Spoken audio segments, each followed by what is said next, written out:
Hello guys and gals, me Mudahar, and if you're guessing by the title, no, it's not a misprint. I, in fact, have apparently become a delicious little outlaw. Now, ladies and gentlemen, I've been told by my lawyers, alright, I could potentially end up on the FBI most wanted list, Interpol red card, if you will, just for emulating some games. In fact, ladies and gentlemen, I'm going to show you a little taste of my outlawness right now. Okay, I'm actually going to open up a little emulator, if you will.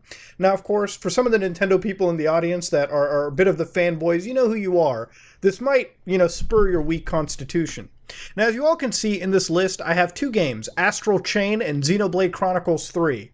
Now, before anybody goes into, I own Xenoblade Chronicles 3, you see the little box right here? I do, in fact, own the game. Now, why am I starting off this way, okay? Well, first off, I'm going to show you me violate the law right now, okay? I'm going to double-click this, and what's going on is I'm actually loading the game! I'm becoming the outlaw! Now, ladies and gentlemen, yes, I believe in emulation. If you followed my channel at all, I'm a huge person when it comes to game preservation, okay? For me, look, movie people preserve the hell out of their movies, music people the same thing, comic books, you name it. But when it comes to video games, we're plagued with the million issues that prevent us from actually preserving our favorite little video games or hobbies for generations to come. One of the stupidest questions is, well, Muda, who's gonna play a game 15 years from now? May I remind you, Grand Theft Auto 5 is, 10 years old, and people are still rocking the fuck out of that game? Just saying, guys, okay? Wow, what a shock! But you know what? To come out to video game preservation, simply because I can. I play older games, and some games are so good that they become timeless. Now, I stirred up the pot a little bit when it came to the Nintendo fanboy camp, where I took the old Steam Deck, if you will. Now, the Steam Deck is a beautiful little handheld device made by Valve, and when it comes to playing PC games, absolutely solid. In fact, if I fire it up right now, I was actually playing some old Red Dead Redemption 2 on the old-fashioned Steam Deck. How amazing is it to hold something in the palm of my hands and play an amazing cinematic experience like Red Dead 2, and then cloud save it all the way back to the PC? Now, of course, while I play Red Dead Redemption 2, I've also been playing a lot of emulators. When it comes to the Steam Deck, it's an emulation godsend. It can run pretty much everything.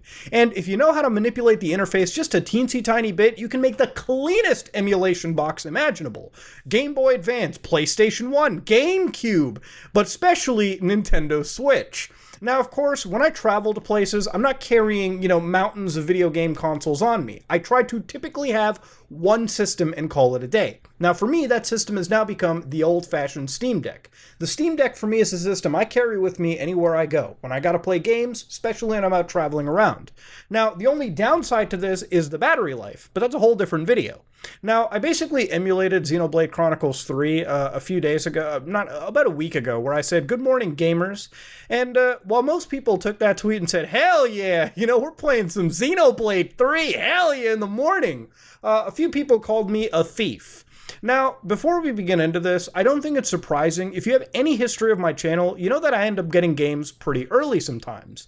And no, it's not because I have ins at a lot of these game studios or publishers. I really don't do that. For me, I actually know of where street dates get broken.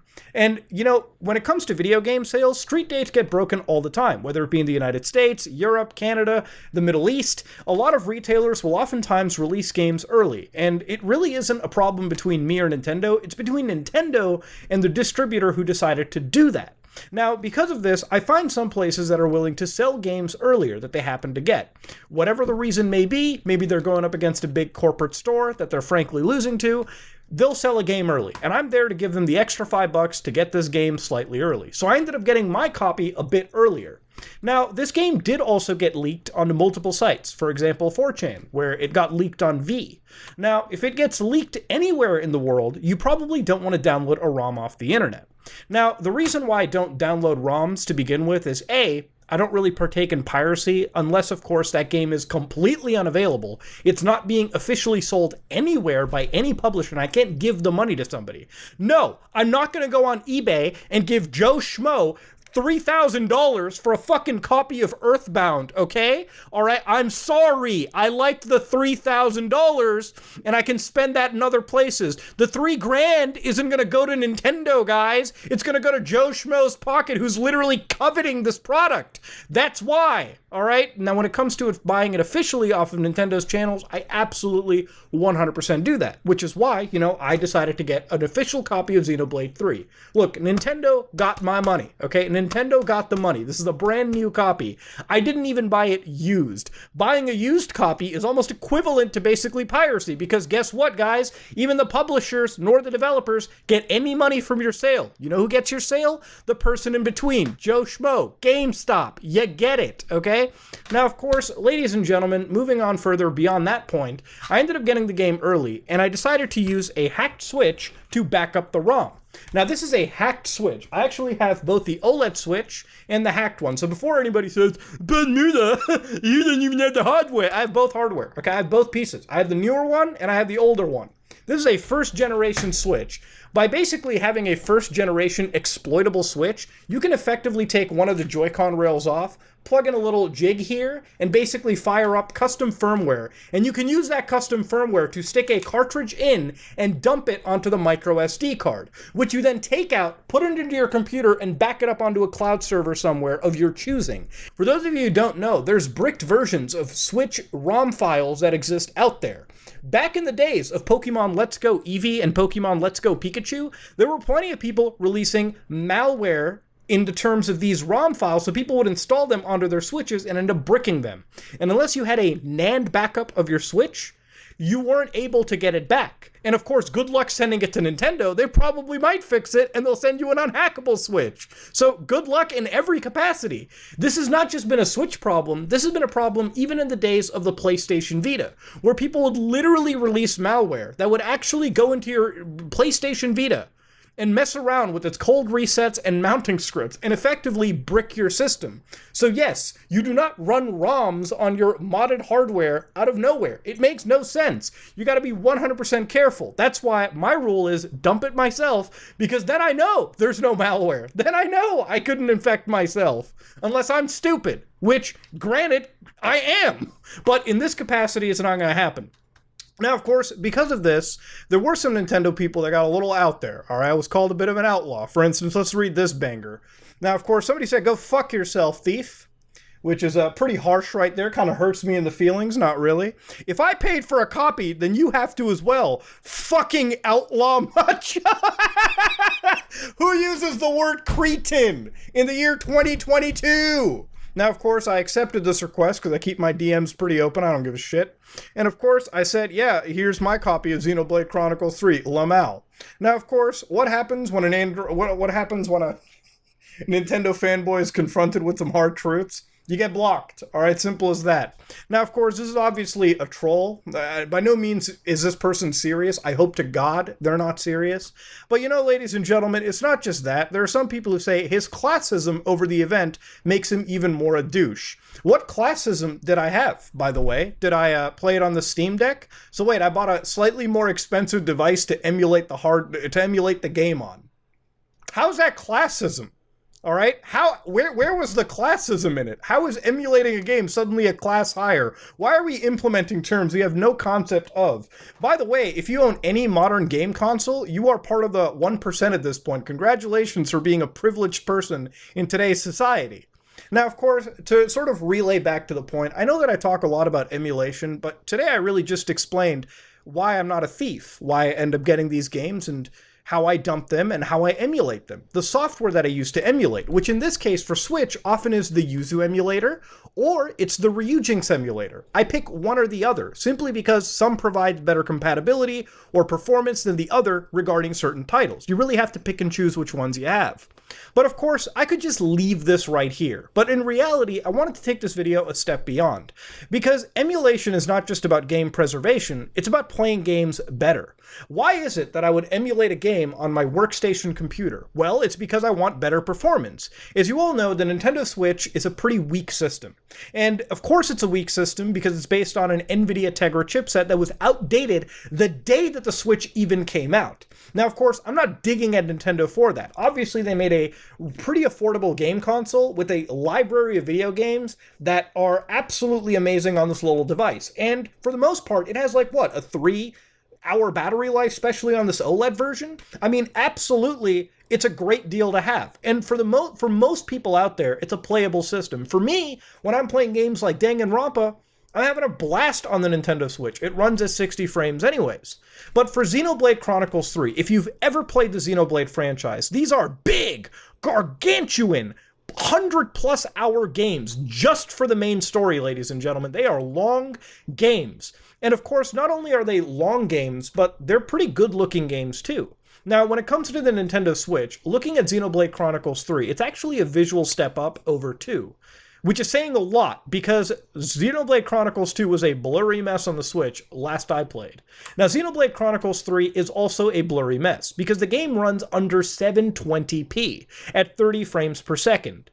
With a target of 30 frames, it doesn't even hit that, especially when you get into the open world with 6 playable protagonists. So of course, yes, the game is great, Monolith Soft did a great job, but they're not magicians. They're obviously hampered by the weak hardware in the Switch. So by using these emulators, I effectively can force the game to run at higher resolutions and up to 60 frames per second. And to show you how this works is, if I fire up the emulator real quick, so Yuzu for instance, one thing you'll know is I have updated the game to 1.1, the newest patch available. Now this is my dumped copy of the game. And of course, in this capacity, what I can also do is I can go into the properties section and I can show you guys right here that I have a 60 frame patch, which allows me to play the game again at up to 60 frames, and HD updates, which allows me to render the game at higher than whatever its like dynamic resolution is, which is sub 720p.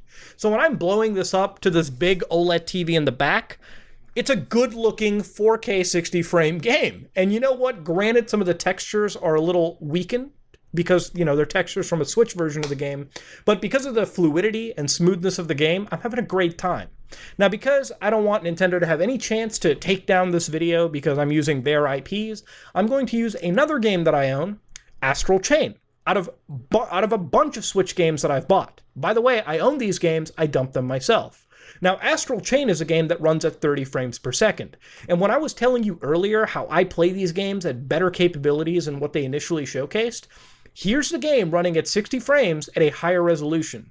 Now compare this to the original game, the original release, and you can see a night and day difference in clarity and performance. Now of course, this is an action-oriented game, more so than Xenoblade even. Because Xenoblade is kind of like if you played Final Fantasy XII and you use the gameplay system from that, you don't really need 60 frames, but for Astral Chain, you absolutely do. Clarity and performance helps.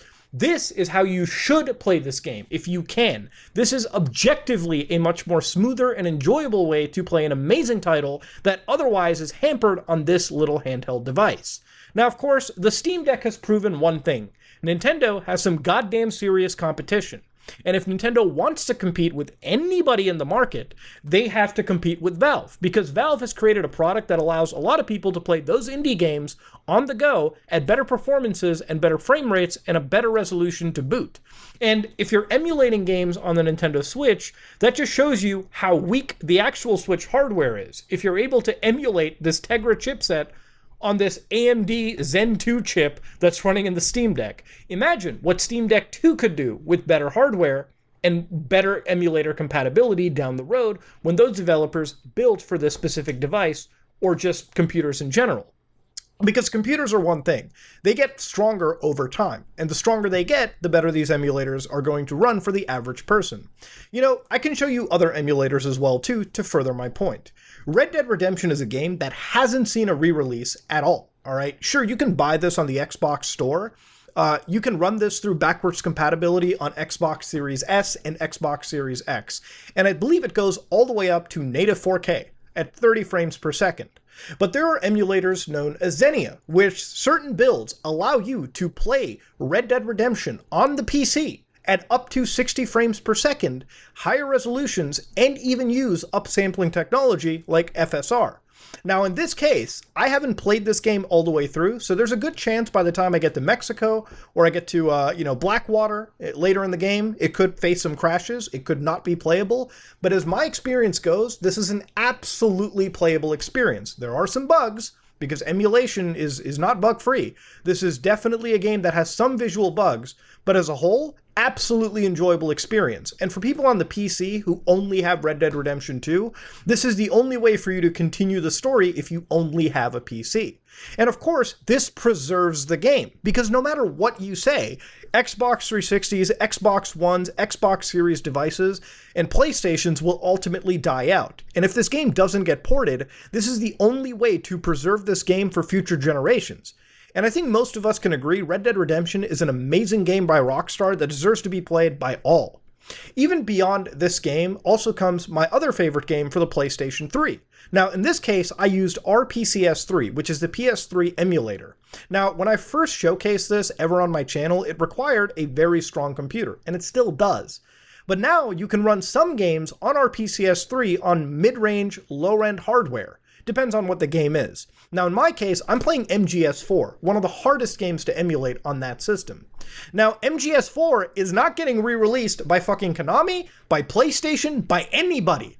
On the PS4, PS5, you name it. Sure, you could probably stream it through the cloud, but that isn't preservation, genius. That's still tied to a server that can be taken away at any moment. So what I did was dumped my PlayStation 3 copy, and now I'm able to run this in a special build of RPCS 3 at 4K, 60 frames per second, able to play the game at higher frame rates, higher resolutions. And if I modify the memory a little bit, I can even play the game at ultra wide. But you know what even makes this experience better than it already is through emulation? Is playing the multiplayer of Metal Gear Solid 4. Because of emulation technology, there are projects such as Save MGO2, which basically allows you to play Metal Gear Online 2 through private servers, an online experience that absolutely made me fall in love back in the days of the PS3. Can't play it anymore because the servers have been down for a long time. But because of the emulation community, because of the community that reverse engineered it, you can actually relive these experiences through the power of emulation. And of course, there's a bounty of other emulators for weaker hardware that has already been reached accurate performance levels, where you can play the game as it was on an actual piece of hardware, lag and all. There's FPGA emulation, which allows you to actually run a lot of those games as if they were running on a standard, device of that era, of whatever the FPGA is emulating. And yes, FPGAs are in fact emulators. Look it up. Now, of course, emulation is a great tool, and I can talk about it all day, every day.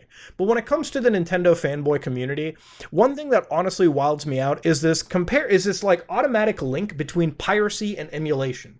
Don't get me wrong, I'm not trying to be dishonest here, I'm not trying to be bad faith. Obviously, a lot of people who use emulators clearly also pirate games too. There's a chunk of people that will do that. They'll download the emulator files, they'll download all the files required to run that, they should be dumping if they own hardware, like BIOS files and whatnot, and then they'll probably go to a website, download a ROM. I'm not saying that's okay. That's piracy and that's wrong. But to equate every emulator as somebody that's a dirty, filthy thief pirate is insane to me. And of course, it always begs the question, how much is Nintendo paying you fucking virgins to sit down and defend them? Nintendo does not care. If you got run over by a car tomorrow, no one at Nintendo of America, Nintendo of Europe, Nintendo of Japan would give a fuck about you. So why do you give that much of a fuck about them back? I don't understand. Why are we doing the whole, every time I go to bed, I dream I'm in the Mushroom Kingdom. Dog, what's wrong with you? It's a corporate company from Japan. They don't care about you. The executives don't care. They don't give a crap. It's the same people that constantly defend PlayStation saved my marriage. Sony doesn't care. You think Sony cares? Dude, Sony would take your firstborn the first chance they get. Oh, Microsoft loves gaming. Xbox, Microsoft, you want to trust them? My old, simple, non-anti Microsoft? I don't even understand the defense forces people go to. It's an emulator, okay? Chill out, relax. Okay? If you're going to play that same thing, that same little PSA, you wouldn't download a house, you wouldn't download a car. Imagine how stupid that is. You know why people make fun of that dumb little PSA? Because let me tell you, if I could download a goddamn Ferrari, brother, my brother in Christ, I'd be downloading fucking FXXs every day. of my life if I could. It's a dumb point, but, you know, I wanted to end it on this. Apparently, I'm a Nintendo Outlaw. And, you know, my doctor says that I shouldn't get this mad, this animated. But, you know, sometimes some people bring it out. Ladies and gentlemen, if you like what you saw, please like, comment, and subscribe. Dislike if you dislike it. I am going to take my meds.